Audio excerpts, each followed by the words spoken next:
Hello, good morning. आज के इस लेक्चर में हम लोग देखने वाले हैं एक बहुत ही प्यारा सा क्वेश्चन ग्रेविटेशन का, है ना।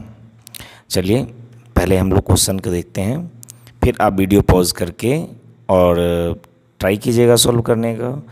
इसके बाद देखते हैं क्वेश्चन सॉल्व हो पाता है या नहीं और किस तरह के लेवल क्वेश्चन का क्या है। ठीक है, चलिए। तो क्वेश्चन कुछ ऐसा कहता है कि एक रॉड है, ठीक है ना, और इस रॉड से d डिस्टेंस पे एक पॉइंट मास है, ठीक है। अब हमें चाहिए इन दोनों के बीच में लगने वाले फोर्स। किस तरह से हम इसको कैलकुलेट करते हैं वो देखिए। तो ये रॉड जो है इसका लेंथ L और मास M मान लेते हैं, और ये एक यूनिफॉर्म रॉड है, ठीक है। तो सबसे पहले इस क्वेश्चन को सॉल्व करने के लिए पहले मैं क्वेश्चन लिख देता हूँ। फाइंड करना है, find force between uniform rod and point mass small m। इन दोनों के बीच में निकालने वाले हम लोग फोर्स, ठीक है। जैसा कि हम जानते हैं कि रॉड और पॉइंट मास के बीच में हम लोग direct formula G capital M small m by distance क्या लिखें भाई, चलो मान लेते हैं d² लगा दें। क्या ये हमारा जो फोर्स है इनके बीच में लगने वाले सही है? नहीं, बिल्कुल नहीं। ये फार्मूला अप्लीकेबल इसके लिए है ही नहीं। ये फार्मूला अप्लीकेबल है सिर्फ और सिर्फ पॉइंट मास के लिए। तो आप यहाँ पे इस तरह से कैलकुलेट फोर्स कर ही नहीं पाएंगे। फिर कैसे किया जाए इसको? तो मेथड तो वही है, बट थोड़ा सा इसका प्रोसेस बदल जाएगा, है ना। देखते हैं हमें क्या करना पड़ेगा। कुछ ऐसे एलिमेंट कंसिडर करने होंगे जिस एलिमेंट के थ्रू हम लोग इस फार्मूला को अप्लाई कर सकें, ठीक है। तो चलिए सबसे पहले इस क्वेश्चन करने के लिए हम लोग ये पॉइंट मास से x डिस्टेंस पे एक एलिमेंट ले लेते हैं, ठीक है बेटा, dx एलिमेंट। ये जो थिकनेस इसका है या लेंथ बोल लीजिए, एलिमेंट्री लेंथ वो dx है। ये एलिमेंट लेते हैं और इस एलिमेंट को बोलते हैं कि इसमें मास है dm, ठीक है ना। तो सबसे पहला काम करना क्या आपको, dm कैलकुलेट कर लेना।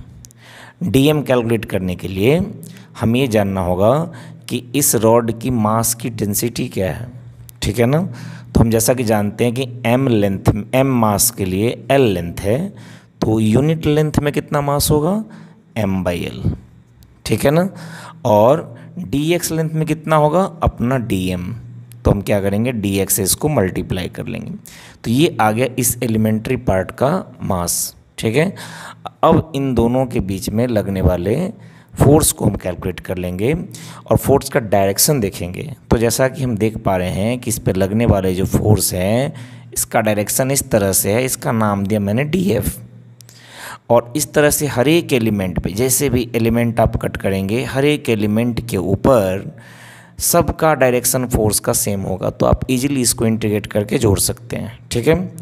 तो df आप पहले कैलकुलेट कर लें। df इक्वल टू व्हाट बोलेंगे, df इक्वल टू हो जाएगा g into dm into mass m divide by क्या, इनके बीच की दूरी x², ठीक है। तो df इज इक्वल टू कितना आ जाएगा, g इंटू dm की value m/l into dx into m divide by x², ठीक है।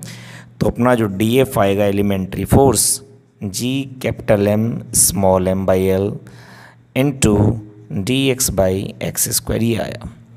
इसका मतलब ये df का फंक्शन बन गया। अब अलग अलग x के लिए अलग अलग फोर्सेस हमें देखने को मिलेंगे, राइट। अब आपको यहाँ क्या करना है, सबका इंटीग्रेशन, सारे फोर्स को जोड़ देना है। और सारे फोर्स को जोड़ने के लिए हम क्या करेंगे, इंटीग्रेशन का हेल्प लेंगे। तो अब आपको चाहिए नेट फोर्स, तो F net equal to integration of d F. ठीक है, अब दैट इज इक्वल टू कितना, G capital M small M by L and integration of d x by x square. And limit क्या लें, तो सबसे पहला आपने एलिमेंट कहाँ कंसिडर किया, x इक्वल टू डी पे, ठीक है ना। और सबसे आखिरी वाला एलिमेंट कहाँ कंसिडर किया, x equal to L plus T पे। तो आप यहाँ लिमिट लगाओगे d से l प्लस टी का, ठीक है ना।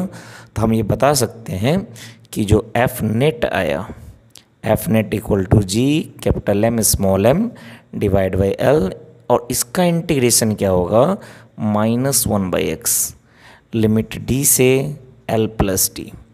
Now g capital M small m divide by l into 1/d plus l, minus sign को बाहर कर दिया एंड -1/d, ठीक है ना।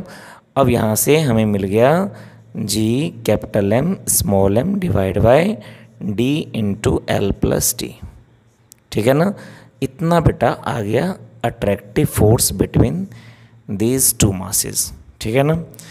तो काफ़ी अच्छा क्वेश्चन है, समझ में आया होगा आपको, ठीक है। Thank you for watching, thank you very much.